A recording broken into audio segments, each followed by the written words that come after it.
fresh meat. In 1968, director George A. Romero shocked the world with his feature debut, Night of the Living Dead, the horror film that introduced the concept of flesh-eating ghouls, the walking dead driven by an urge to consume the living.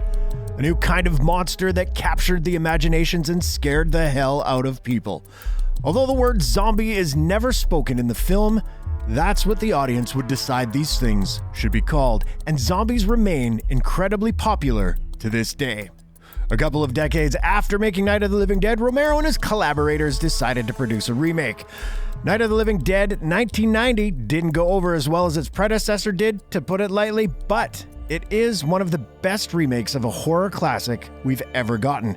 And if you haven't seen it yet, it's the best horror movie you never saw.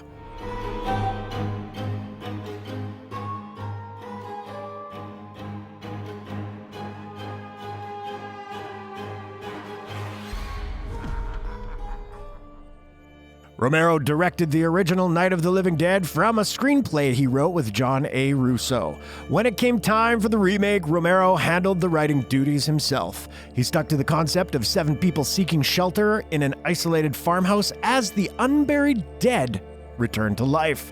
The characters are even the same. They interact with each other in the same ways, for the most part. Some of them even meet the same fate in 1990 as they met in 1968. Romero did tweak the dialogue and add the occasional twist. He also scripted the remake to be faster and more eventful, but he decided not to direct the movie. Online trivia claims that Capricorn 1 and Outland director Peter Hyams was offered to take the chance to take the helm, but that didn't work out because Hyams opted to make the Gene Hackman thriller Narrow Margin instead. It's difficult to find a source for this claim, so it may or may not have happened. What definitely happened is that Romero asked legendary special effects artist Tom Savini to direct. I want to thank you guys for watching the best horror movie you never saw, and ask that if you enjoy our shows, please subscribe to our channel right now. Like the video and click on the bell so you can be notified each time a new video goes up. And now, back to the show. Romero and Savini had a working relationship that went back nearly 15 years at that point. Savini had been providing the bloodshed and taking acting roles in Romero's films since Martin in 1976. Romero had also given Savini the chance to get into directing, having him direct 3 episodes of his anthology series, Tales from the Dark Side. Based on the strength of those episodes, Romero knew his longtime collaborator could handle Night of the Living Dead 1990.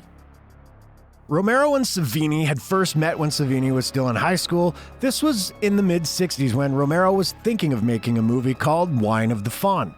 It would have been a coming-of-age movie set in the Middle Ages, centering on a couple of teenagers.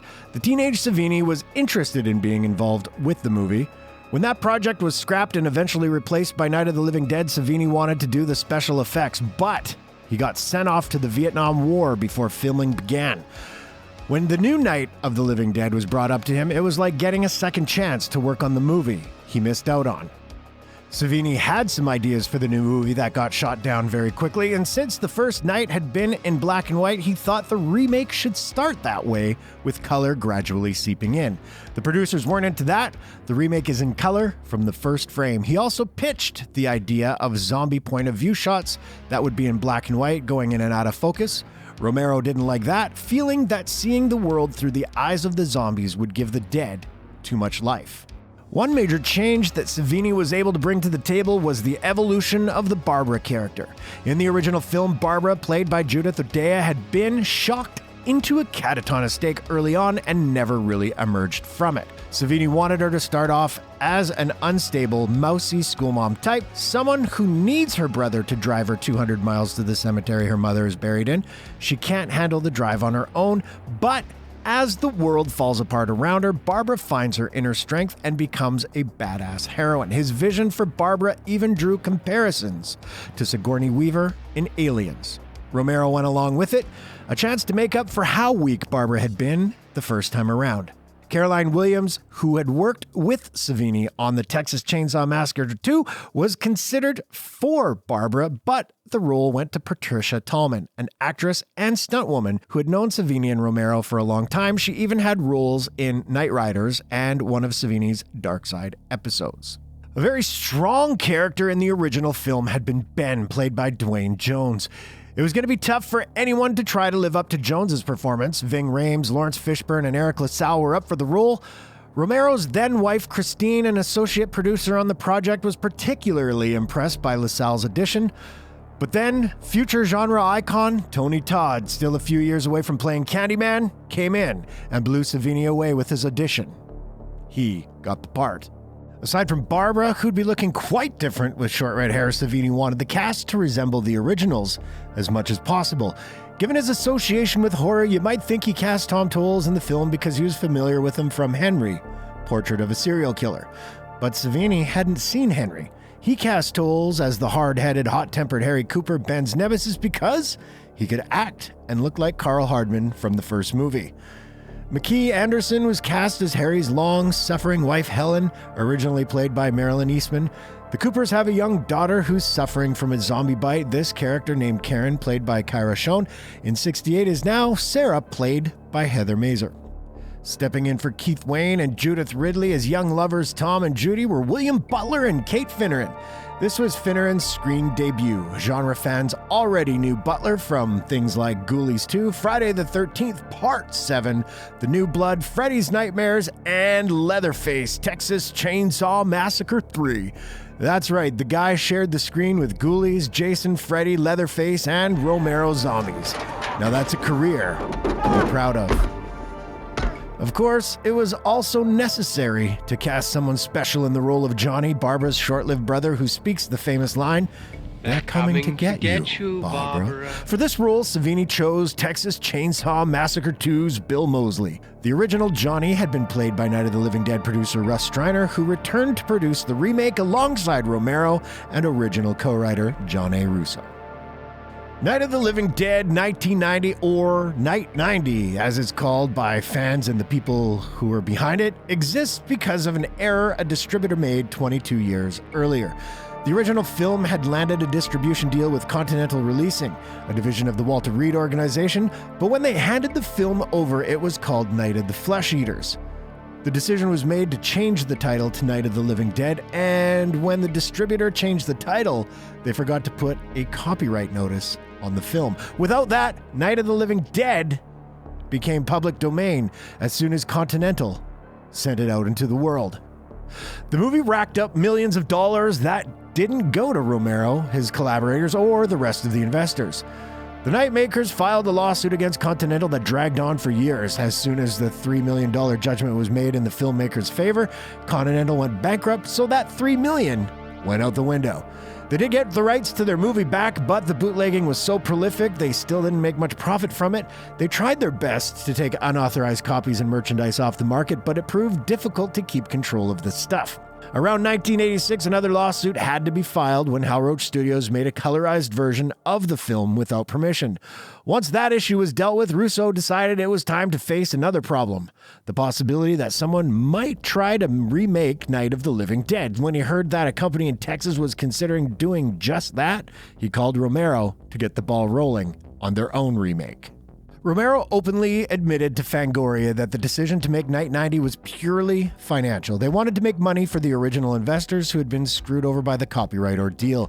In the decades since Night 90 was released, we have seen unauthorized remakes being released along with other attempts to cash in on the familiar name without involving the original filmmakers. But at the end of the 80s, Romero, Russo, and their associates were able to get their remake into production before anyone else could. Almost everyone who had a hand in Night 68 was invited back to be part of Night 90, but there was one notable absence. Bill Heinzman had played the cemetery ghoul, the first zombie we see in the original film. He was one of the original Night investors, and you might expect to see him at least make a cameo in the remake. That didn't happen because he and others had just had a falling out. While they were trying to get the remake off the ground, Heinzman had decided to make his own low-budget zombie movie. He basically played the cemetery ghoul again in that film, which is best known by the title Flesh Eater. Romero and Russo had sent cease and desist letters to Heinzman telling him not to make it. He made it anyway, so he's not in Night 90. But thankfully, the old friends did bury the hatchet eventually. And Flesh Eater is really entertaining too. While the original Night was made for just over $100,000, Night 90 had a budget of $4 million. Menahem Golan's production company 21st Century Film Corporation got involved. A distribution deal was made with Columbia Pictures, a company that had passed on the chance to release the original because they didn't like the downbeat ending. That makes it sound like things should have been great on Night 90. Production should have gone smoothly. It should have been a blast to work on, and yet Savini has called the experience of directing the film the worst nightmare of his life. The trouble started well before filming. Savini had storyboards drawn of every single shot he wanted to capture on film. Romero was impressed. Then he pointed out that Savini had more shots planned than he'd be able to pull off during the 36-day shooting schedule. So the director already had to start whittling down his version of the storyboard stage. Like the previous Dead movies, Night 90 was shot in Pennsylvania. But once filming began, Romero was only on set for a few days. He was writing the Stephen King adaptation, The Dark Half, and had to get back to his home in Florida. He was facing a deadline and needed to focus on his script. Once Romero left, everything went to hell as far as Savini was concerned. He did not get along with the two producers who were left in charge. He never named names, but has said he didn't have any issues with Romero, his wife, Russo, or Striner. So you can try to figure out who gave him grief from there. These producers were constantly rushing Savini. They told him there wasn't enough time for some of the interesting shots he had planned. He wasn't given any time to shoot the moments necessary for suspense-building scenes. He even claimed that one of the producers would call Romero and lie to him, telling him Savini was wasting time on set. During an interview with Film Monthly, Savini said in a quote, "My hands were just slapped all over the place. I couldn't do a lot of stuff. This movie is about 40% of what I intended. It would be a much better movie if I had gotten to put in all the stuff I really wanted to do." One interesting scene that Savini had shot needed to be removed from the film in case of a lawsuit. The movie begins with Barbara and her brother Johnny visiting the cemetery where their mother is buried. Johnny is attacked and killed by a zombie there, and Barbara runs off to the nearest farmhouse. Later, when zombies are attacking the farmhouse, Barbara was supposed to see a female ghoul that reminded her of her mother. This scene was filmed, Barbara imagining that an approaching zombie is her mom. Then the zombie gets shot in the head. Unfortunately, the person playing the mom look-alike zombie got a concussion from the blood squib on their head.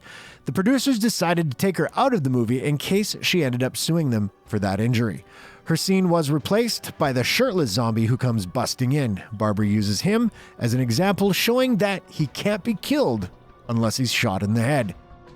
Night 90 was cut down more at the behest of the MPAA. They seemed to have it out for Savini since he was known as the King of Splatter, and they probably weren't too happy that Dawn of the Dead and Day of the Dead had bypassed them and been released unrated. So they made sure to take as much blood out of Night 90 as they could. Night 90 earned its R rating and was given a theatrical release in October of 1990, but despite the well-known title and the Halloween season release, it wasn't a hit. The audience didn't seem very interested in watching the new version of Night of the Living Dead. The film made just under $6 million at the box office. Night 90 remains in the conversation because it was a remake with Romero's involvement. It just was never as popular as the Dead movies that came before it. It does have a solid fan following, and some horror fans even enjoy it more than the original, but a lot less horror fans have seen it than have seen Night of the Living Dead 68. Made for financial reasons, Night 90 didn't make much money and didn't have much of an impact. Savini is disappointed with a lot of things about Night 90. He doesn't really like the music by Paul McCullough, a composer he didn't choose himself. He seems to feel that night falls too late in the movie. One Blu-ray release tried to fix that for him by darkening the image. Fans didn't appreciate that very much. Savini's vision was compromised, and he even released a book of his storyboards to show fans what could have been. He did have some good ideas for moments that would have made the movie even better, but while the movie isn't what he imagined, it's still really good. Savini and cinematographer Frank Prinzi were able to capture an unsettling tone for the film, and while the director feels differently, McCullough's music goes well with the imagery. There's something very chilling about this movie. You truly feel like you're stuck in that farmhouse with the characters, on a dark, lonely night, surrounded by the dead. And the farmhouse they filmed in was an incredible find, the perfect location on an awesome looking piece of property. There's an intensity to Night 90 for most of the running time. It feels like the characters never get a chance to let their guard down for more than a second. In both this film and the original, the people in the farmhouse board up the doors and windows to keep the zombies out, or so they hope. The boarding process is done fairly early on in the 68 film, and the boards are mostly secure. The characters are allowed to take a breather now and then, watch some television. That's not really the case in this one, and not just because the TV gets smashed. The boarding process continues throughout the majority of the film. The characters are constantly hammering things over doors and windows, and the zombies are always right there to complicate the process. Savini and Romero use the viewer's knowledge of the original to drop in misdirects. There are times when you think you know what's going to happen because you saw the first movie, but then Savini hits you with a surprise. A big example of this comes during the first zombie attack. When Barbara and Johnny see a dazed-looking old man approach them, you assume it's a zombie, the cemetery ghoul. But he's just an injured mourner. Barbara and Johnny are so focused on him that they don't see the actual cemetery ghoul until it's too late. The Barbara character is another curveball. At first, it looks like she's gonna be overwhelmed and follow the original Barbara into catatonia, but she snaps out of it and she becomes stronger as the night goes on. Just like in the 68 movie, Ben and Harry Cooper have a serious disagreement over whether or not they should hide in the cellar. This time, Barbara presents another option. We should leave before it's too late. The zombies move so slowly, she feels they can just walk away from the farmhouse, take their guns, and walk to safety. In this case, Barbara is right. Walking out of there is the best thing to do, but the others are too afraid of the zombies to take that risk. Tallman delivered a great performance as Barbara, and the cast around her do strong work in their roles as well. Standouts are, of course, Todd and Tolles as Ben and Cooper. Those are the showiest parts. Their conflict gets a lot of attention, and the actors made a meal of it. Their arguments get extremely heated, and you can feel their violent anger emanating off the screen. Todd impressed Savini with his audition by memorizing lines quickly and getting emotional while reciting them. You can see his skill at this in the finished movie as well. One of the best scenes comes when Ben gives a monologue about his experience with the dead before reaching the farmhouse. As Todd speaks, tears are rolling down his face. It's captivating. But aside from all the emotional moments, there's plenty of zombie action to hold your attention and keep you entertained as well. It starts early with an exciting sequence set at the cemetery. That's quickly followed by more action when Barbara and Ben first reach the farmhouse. Bursts of horror come frequently throughout. As Savini said on his audio commentary, and I quote, "People go to the movies to see things happen, not to watch people talk." He made sure there was always something happening in this movie. As he told the Los Angeles Times, he was aiming to make this a remake along the lines of The Thing and The Fly. He says it's not better, but different. It's not a strict remake of the original. Same characters, about the same plot, but it's more intense, a lot more intense. From increasing the amount of action to increasing the anger Ben and Cooper feel toward each other, he did successfully make an intense movie. Toward the end of the film, Romero's script also takes the story into territory he had entered with Dawn of the Dead and Day of the Dead. The idea that there's still a hint of humanity within the zombies, and that people lose their humanity while dealing with the situation. We see people making a game of the zombie outbreak, hanging zombies, holding zombie fights, watching this happen around her. Barbara says, "They're us. We're them, and they're us." It's very reminiscent of the zombie movies Romero made between the two nights. The original Night of the Living Dead is a very important film in horror history. The remake, not so important, but it is absolutely worth watching. It's fun to see Romero and his collaborators return to the material after a couple of decades. The result is a movie that may not be an immortal classic, but is still one of the best entries in the zombie subgenre. Even with producer interference dragging him down, Savini proved to be a solid director. It's a shame there hasn't been a lot more Savini-directed movies since this one, but at least he made one that viewers will always be curious about and seek out due to the title. And unlike other remakes, sequels, and spin-offs that have come since, at least this Night of the Living Dead was done with the approval of the creators. Thank you for watching our show. If you like what you see, please subscribe to our JoBlo Horrors original channel. Tell your friends who like this sort of content and turn on the bell to receive notifications for all our latest videos. We're an independent company and we appreciate all your support.